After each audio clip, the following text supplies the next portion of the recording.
Good morning. Finally getting in there this morning because it's about 11:30. Anyway, I wanted to talk to you a little bit today about Bounce Back Leadership and Bounce Back Academy that's coming up soon. We have it coming up in May, but there's so much to be had in order to understand the importance of that Bounce Back Academy. So we're really looking for organizations that have people that are currently experiencing setbacks, and those setbacks can be handicaps. They can be physical handicaps.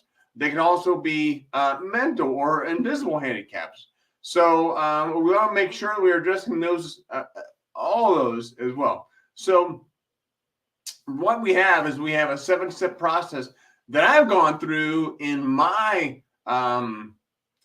disability, but I want to make sure that other people can experience that as well, and that we can also have a bounce back blueprint that will help us to be able to bounce back in the future when we have things that hit us that are unexpected. Anyway, so those 7 steps, I'm going to give you a few of them, but not all of them. But those 7 steps are to avoid anger and self-pity. So that's something that's really hard to do.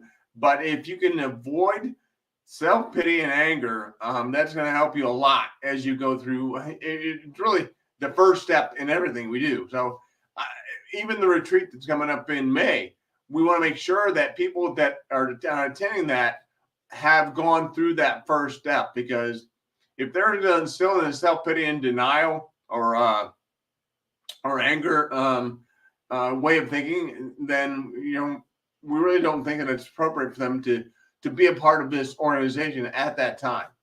And the next step is to appreciate the setback. Appreciate the setback. So I have setbacks. I mean, my voice doesn't work as well as it used to. My tongue doesn't work as well as it used to. My feet and my hands are numb. I'm no longer able to drive, but I've learned to appreciate those setbacks. Sometimes it's hard to do, but if you can appreciate those setbacks, you can go farther and you can do more, because we all want to do more. We all want to have a lasting impact on other people. Now, that's one thing, is to appreciate the setback. And then the third thing is to find meaning in the setback. Find meaning in the setback. If you can find how you are supposed to act, or how you're supposed to make money, or to help other people, if you can do that, that's finding meaning. And if you can find that meaning, then you're going to go very, very far. Now, the next step is the step number 4, and that's really to have a better self-awareness. If we can have a self-awareness, then we can go farther and we can do more. So we begin to understand not only how other people are looking at us, but how we're looking at ourselves. So if we can look at ourselves in a way that that we know that we're close to being a 10, if we're not, we can always be looked at as I'm saying this wrong, but if you're looked at as if you look at yourself as a 2, you're never going to be looked at as a 5. So if you look at yourself as a 10 and you respect yourself and you have that self-awareness, then you may some days to be looked at a less number, but that's not going to be the case. You need to look at yourself first with a higher perspective. And so those are some of the areas we're going to touch on. The first area, though, I want to make sure that we talk a little bit more about, and that is to have stay away from self-pity and anger. So there's a couple of things here. First is to generate empathy, or to really have a better understanding, have people understand what it is you're going through. It doesn't mean you're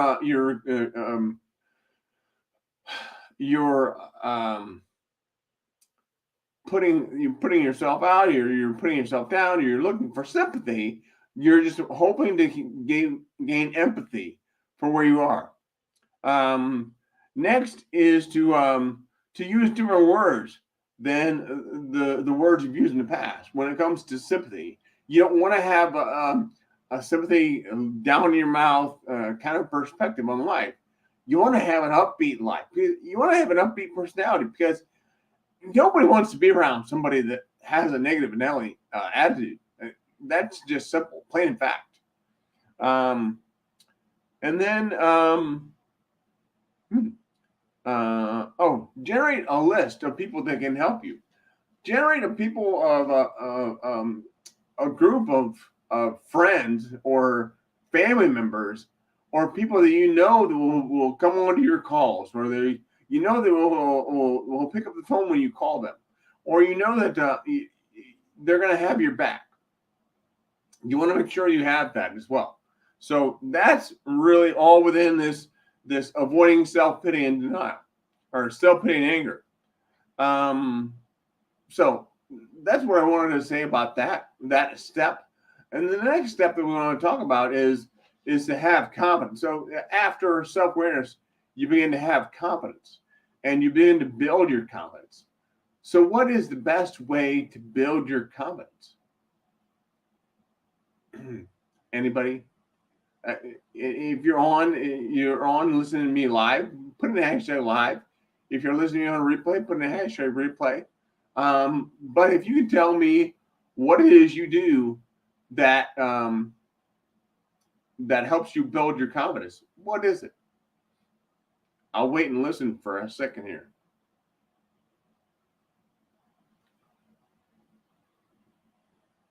I don't see anybody replying. I see there's some people on. So, I know you're out there.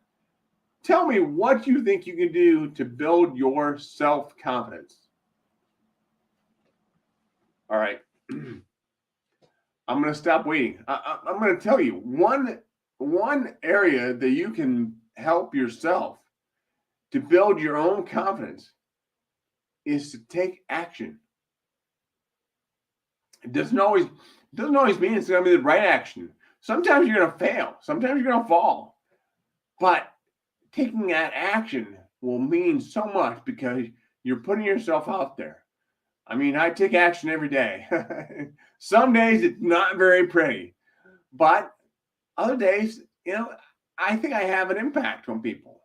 So, having done that, being able to do that makes all the difference in the world. So keep taking action. That's one way you can have more confidence in the future. So that's a little bit about what we're going through today. I had a call yesterday with someone who talked a little bit about confidence and how important that was to understand how you can have an impact on people. But that was what she said.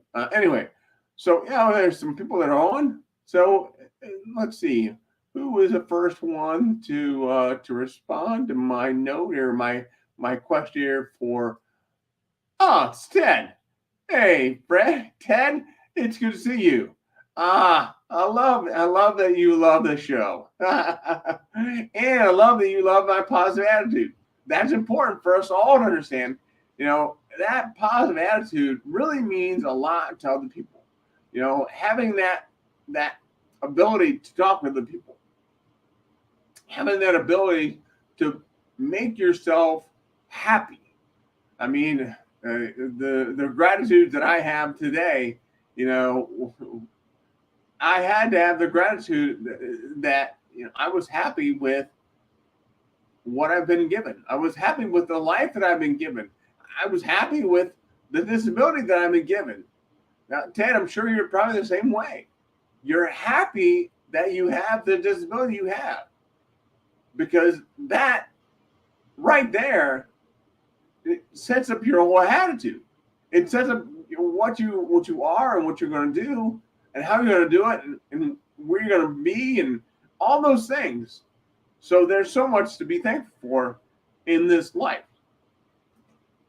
I want to thank you all for joining me on today. We've got a lot of good stuff coming on. The BounceBack Academy and BounceBack Leadership is one thing. Leaders don't quit is another thing that I have out there.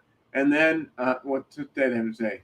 Sorry, I've been going through a lot. Yeah. So a big nightmare with my health.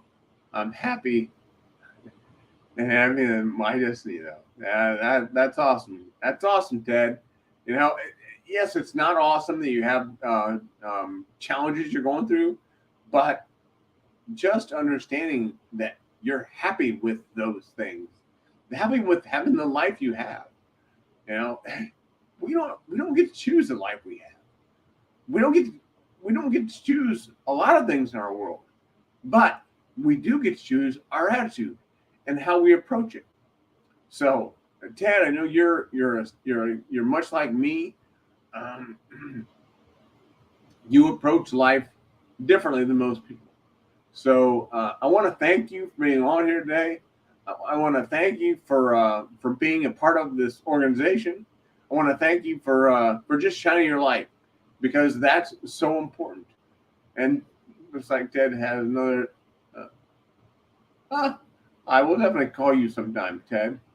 We'll definitely have that conversation. I have another call that I'm running to right now, but I'll write your number down and I'll give you a call. Thanks a lot, Ted, and thanks a lot everybody else who joined. And we really appreciate you all being on today. Thank you, and as always, keep one eye on the road. Take care. Bye.